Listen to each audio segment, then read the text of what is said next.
পাখি সব করে রব রাতি পোহাইল, কাননে কুসুম কলি সকলি ফুটিল।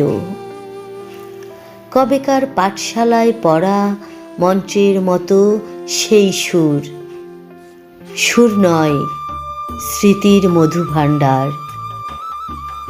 সেই আমার দেশ, মাঠ, বন, নদী, আমার দেশের জারি সারি ভাটিয়ালি মুর্শিদি।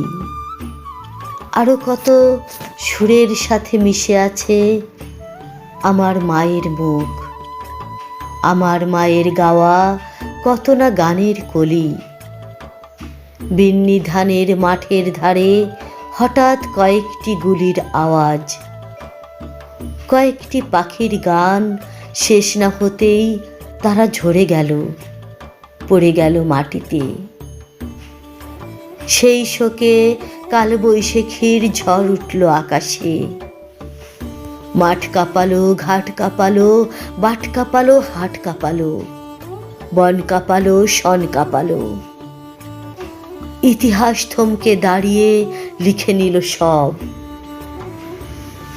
তাই তো সহস্র পাখির কলতানে আজ দিগন্ত মুখর। তাই তো আজ দেখো এ মিছিলে এসে দাঁড়িয়েছেন আমার মা, যিনি বাংলা ভাষায় কথা বলা বড় ভালোবাসেন। কথায় কথায় কথকতা, কত রূপ কথা, আর ছড়ার ছন্দে মিষ্টি সুরের ফুল ছড়ান। তিনি এখনো এ মিছিলে গুনগুন করে গাইতে পারেন, পাখি সব করে রব রাতি পোহাইল, কাননে কুসুম কলি সকলি ফুটিল। রাখাল গরুর পাল লয়ে যায় মাঠে, শিশুগণ দেয় মন নিজ নিজ পাঠে।